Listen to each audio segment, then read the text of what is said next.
It is no secret that I love pinball games, whether it's pinball video games or playing actual pinball machines in an arcade. Pinball has been a part of my life for a very long time.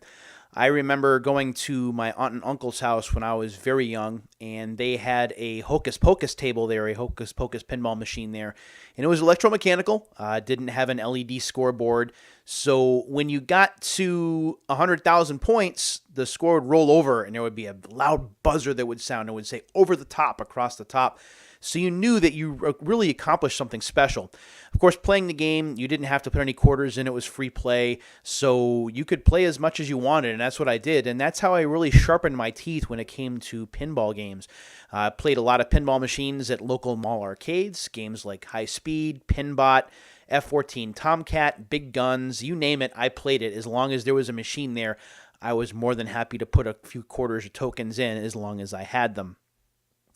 Thanks to video game consoles, pinball still has a little bit of life in it, even though arcades have fallen off the wayside for the most part, although they've been coming back of late.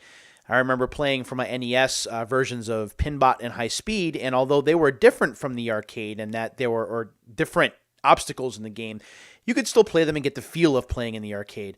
They weren't quite the same, but at the same time, it was as close to playing the pinball machine at home as a lot of people would ever get.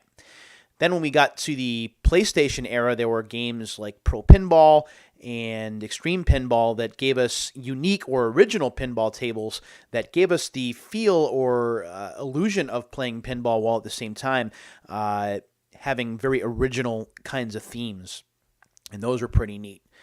When we got to the PlayStation 2, however, there were a couple of pinball releases that did away with the original pinball tables and instead licensed some real ones. We go back to 2004, and this release right here, this is Pinball Hall of Fame, the Gottlieb Collection, which was developed by Farsight Studios and published by Crave Games. Now, this has 7 tables included, and we'll go over what the tables are in a little bit. If we take a look here, it says 7 classic tables right there, including Ace High, Central Park, Big Shot, Genie, Black Hole, Victory, and Teed Off. Teed Off, probably my favorite of the tables in this particular collection. So when we take a look here, it says, got crazy flipper fingers. Relive the days when the pinball table was king, but play like you have unlimited quarters. Pinball Hall of Fame resurrects 7 of Gottlieb's greatest pinball machines spanning the 60 years of arcade pinball's golden age. Recreated in a stunning 3D environment, the gameplay, visuals, and sound effects are so authentic you'll feel like you're in a real arcade. You can choose from such classic tables as Ace High, Central Park, Big Shot, Genie, Black Hole, Victory, and Teed Off. There's also historical art, fun facts, and an unlockable bonus table. Multiplayer action for 4 players, and bonus arcade novelty games for even more old-school fun. I bought this right away. This was awesome to own. And this is still a brand new copy. There's the Pinball Hall of Fame ID seal, and we'll go ahead and we'll open this up in just a minute, and then we'll talk about some of these tables as well. So let's go ahead and let's just get into it. Let's go ahead and see if we can get this unlocked. And I think I have a trick here. I don't have my scissors with me this time, but I do have a little thingy to open it up. There we go. So we'll open up the plastic. I just got these in the mail today. I wasn't planning on doing this particular episode, but I figured while I had them, I would go ahead and do that. Let's go ahead and open the seal up top. And I did say games. We're going to do 2 in this particular episode. As we get very close to episode 100, we're just 5 episodes away now. All right, let's go ahead and open this up. There we go. And when we open the case, we're going to notice here that this is a blue-backed CD-ROM game. This is not a DVD-ROM here. So if your PlayStation 2 has trouble playing blue-backed CDs, this may not be the game for you. There is the green there. Green seems to be the theme for this particular release. And we have a very thin instruction manual here. We'll go ahead and we'll take a look at it.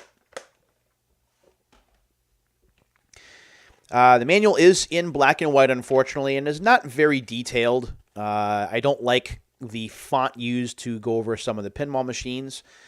Ace High, so we go all the way back to 1957 for that one. Central Park is from 1966. Big Shot from 1974, and that's a pool-based pinball table. I like that one a lot.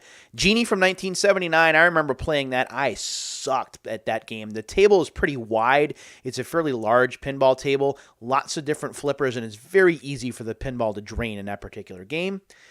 Black Hole from 1981, a game that I gradually came to appreciate, but back in its day, back in 1981, I really wasn't that much into it.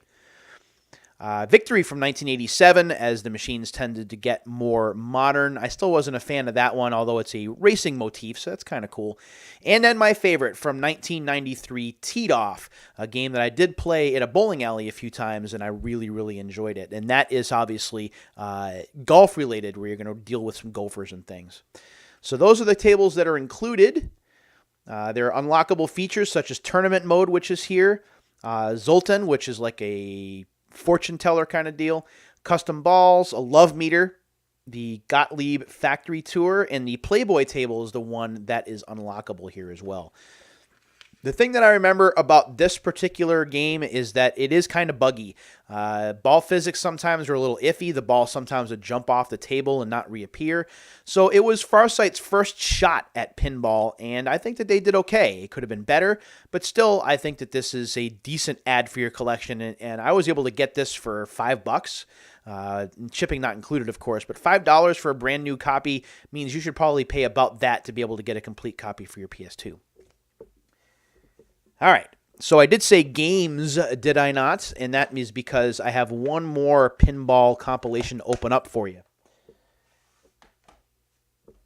It took a few years. Remember, that first one was 2004. This one is from 2007, and it did not just come out for the PS2, but it also would come out for the Xbox 360, the PlayStation 3, and also the Wii.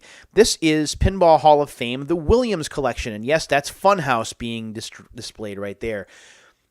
I love, not like, and I know it's probably not healthy to say I love something, but I love this collection so very much, and I'll talk about why as we get there. The glory days of pinball are back. That's what it says on the back there. You can see some screenshots of the games, and let's go over what it says. It says here, back in the day, pinball was the game. Wannabe pinball wizards pumped in quarter after quarter, and the best players became superstars in the arcade. Now you can relive those glory days with Pinball Hall of Fame, the Williams Collection. With true-to-life recreations of the hottest games of the 80s, you can go full tilt ahead with the legends, including Pinbot, Firepower, and one of the all-time greats, Black Knight. And with the authentic gameplay, stunning visuals, and thrilling sound effects, you'll swear you've been transported back to the arcade. Here there are 8 tables to choose from, including Black Knight, Firepower, Funhouse, Gorgar, Pinbot, Space Shuttle, Taxi, and Whirlwind. You can feast your eyes and ears on the pinball table art and audio gallery, and there's a multiplayer tournament mode for up to 4 players. Now, this was 2007, so there isn't any kind of ID label at the top. That is standard. Let's go ahead and open this up, and let's see what's on the inside. Yeah, this is just awesome. I played a lot of this, more for the Wii and especially for the Xbox 360, but this is not a bad version either. Why can't I get it open? There we go. So when we open this up, yeah, the disc is a DVD-ROM, by the way, so that will play just fine. And we'll take a look at the manual. And the manual is going to be minimal as well. A minimal manual, as the case may be. The manual, in fact, is only 9 pages from front cover to back cover. So the game modes that are here, Williams Challenge is here, where you challenge the player to achieve a target score on each table before moving on to the next. That is pretty neat because it gets you to play all of the tables in order to achieve or accomplish the challenge. Practice Arcade tracks the number of tokens a player has earned and allows them to practice on any of the available tables to gain the skills needed to succeed in the Williams Challenge. Now, that's what's cool about this particular game, and one that I wish that Pinball Arcade for the Xbox 360, the PS3, the Xbox One, and the PlayStation 4, I wish they had done it that way, where you got a certain number of tokens to start with, and then you could use those tokens the more you got to either keep playing the games or you could earn enough to unlock tables for free play. So it felt like there's a little bit of a progression system. That's something this game introduced, but unfortunately Farsight got away from that for Pinball Arcade.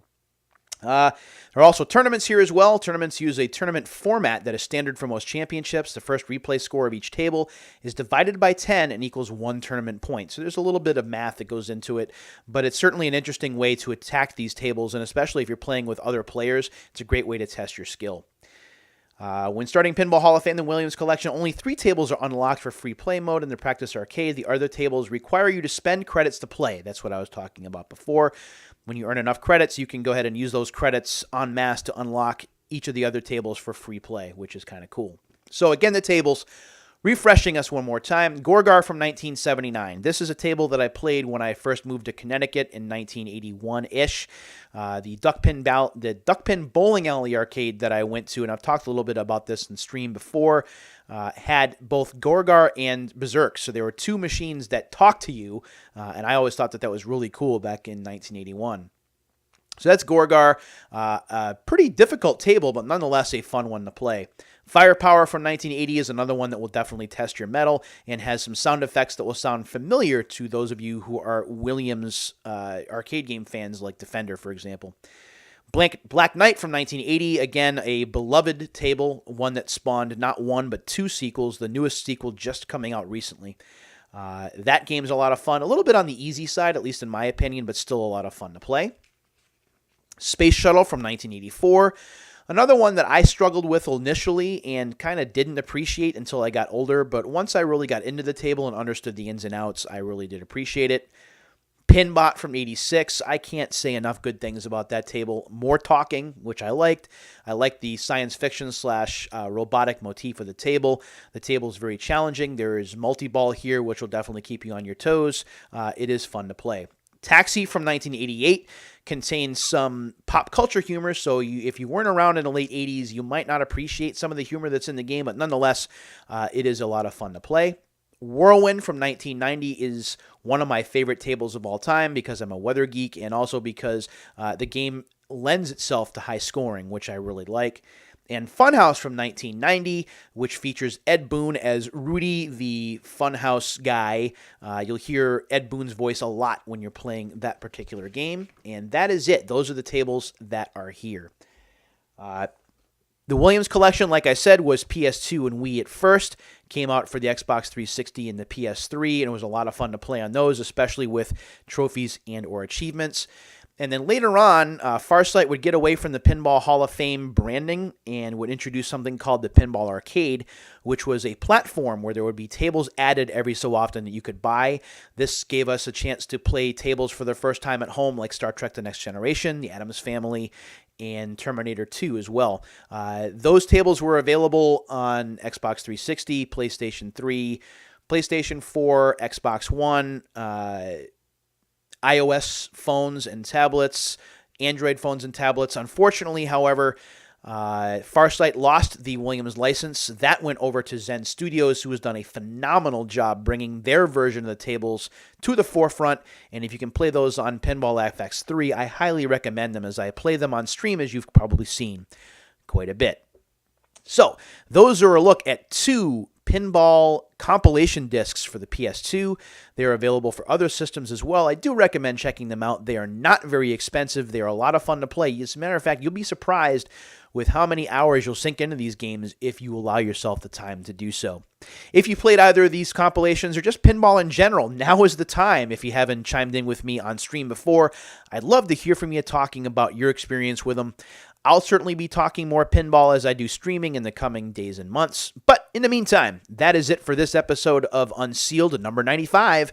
We're closing in on number 100. Thanks as always for watching, and until the next time, take care of yourselves and each other, and we'll see you later.